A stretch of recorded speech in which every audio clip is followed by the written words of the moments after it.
안녕하세요. 뉴스반장입니다. 추미애 법무부 장관의 돌이킬 수 없는 한방, 윤석열을 쳐낼 결정적 카드를 쥐고 있다는 평가가 나오고 있는데요. 아마도 이번이야말로 윤석열은 마지막이 되지 않을까 생각됩니다. 이런 내용과 정황은 여러 곳에서 감지되고 있는데요.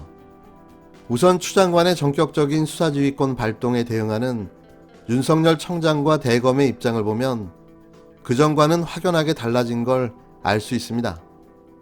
불과 하루 전인 지난 18일 법무부의 감찰 결과 발표에 대해 청장에 대한 중상모략이라며 거의 항명 수준의 성명을 발표하며 추 장관을 들이받고 나선 것과는 정반대의 입장을 보였기 때문인데요. 반발하기보다 순응하고 따르겠다는 입장으로 급변한 겁니다.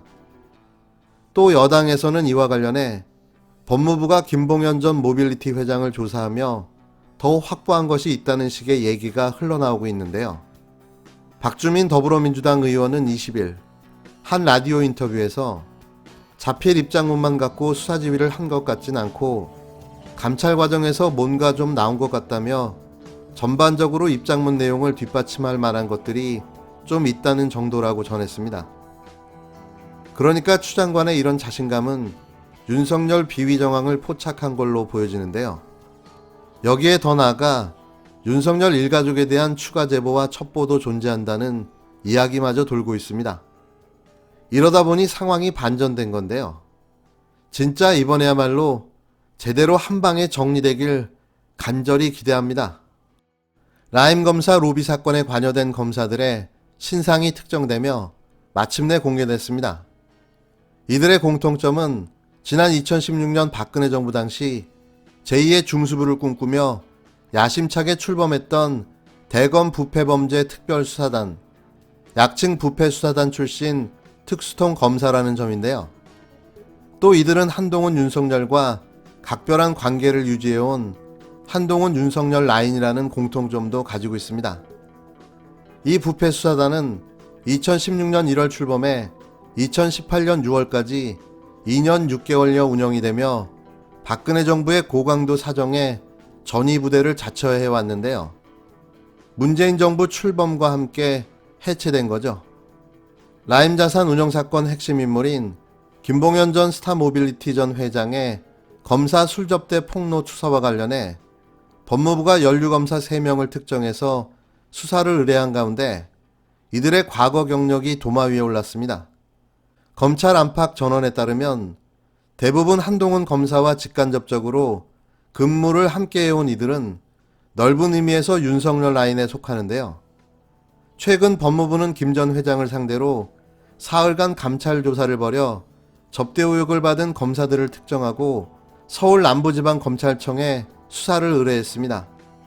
이들은 해당 검사는 A 부장검사와 BC 부부장검사로 파악됐는데요. 모두 특수통으로 알려진 인물입니다.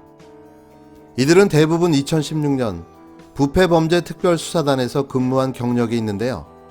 부패범죄특별수사단은 김기동 당시 대전고등검찰청 차장을 필두로 주영환 부산고등검찰청 부장검사, 한동훈 당시 공정거래 조세부장이 포함되어 있었습니다. 이후 주 부장검사는 대검찰청 대변인, 한 부장검사는 중앙지검 3차장이 됐는데요. 앞서 김 전 회장은 언론에 보낸 투서를 통해 2019년 7월경 검찰 출신 전관 변호사 이모 씨와 함께 검사 3명에게 청담동 소재 룸사롱에서 1,000만원 상당 술접대를 했다고 폭로한 바가 있습니다. 김 전 회장은 회식 참석 당시 추후 라임 수사팀을 만드는 경우 합류할 검사들이라고 들었다면서 실제로 검사 한 명이 라임 수사팀에 합류했다고 주장했는데요. 아울러 그 검사가 삼성 특검 등에서 윤석열 검찰청장과 함께 근무했다고 덧붙였습니다. 일각에서는 김 전 회장에게서 향응을 수수한 검사들이 대부분 라임 수사팀에 합류했다고 주장하고 있는데요. 이에 대해 법무부는 향응을 받은 3명의 검사 모두가 라임 사건 수사팀에 모두 포함되었다는 보도는 법무부 조사 결과와는 무관하며 확인되지 않은 사실이라고 밝혔습니다. 검사 3명을 특정을 제가 했었어요. 특정이 됐다는 걸 확인을 했었습니다. 예.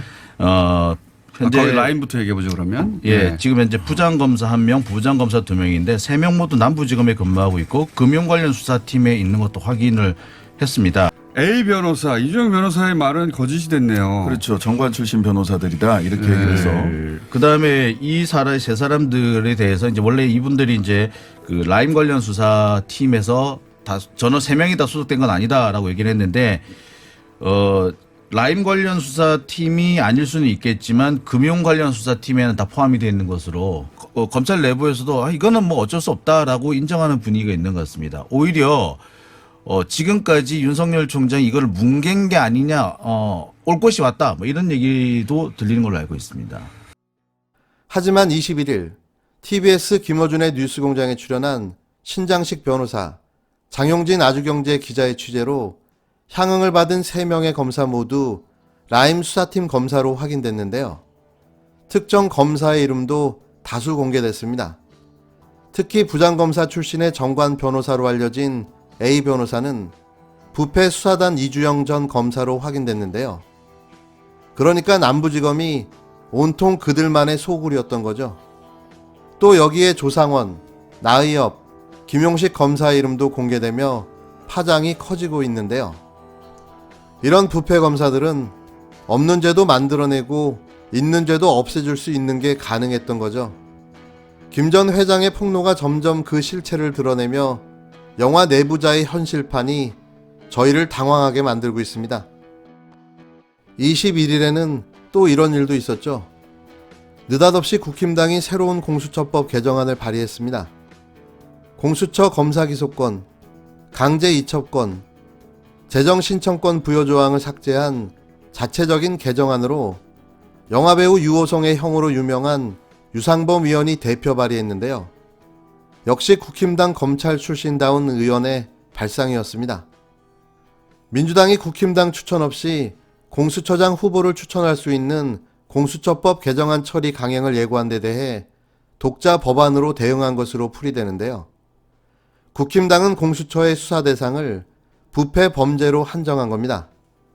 현행 직무 관련 범죄라는 수사 대상이 너무 포괄적이어서 편향적인 공직자 사찰 가능성이 있다고 국힘당은 주장하고 있는데요.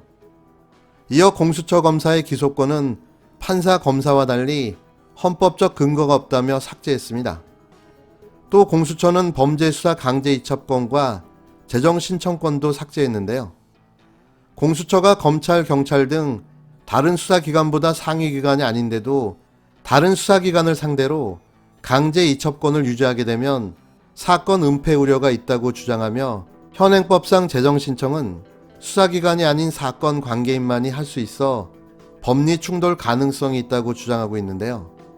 앞서 주호영 원내대표는 원내대책회의에서 공수처법에는 치명적 독소조항이 있다며 이른바 독소조항을 뺀 공수처법 개정을 여당에 제안하겠다고 밝힌 바 있습니다.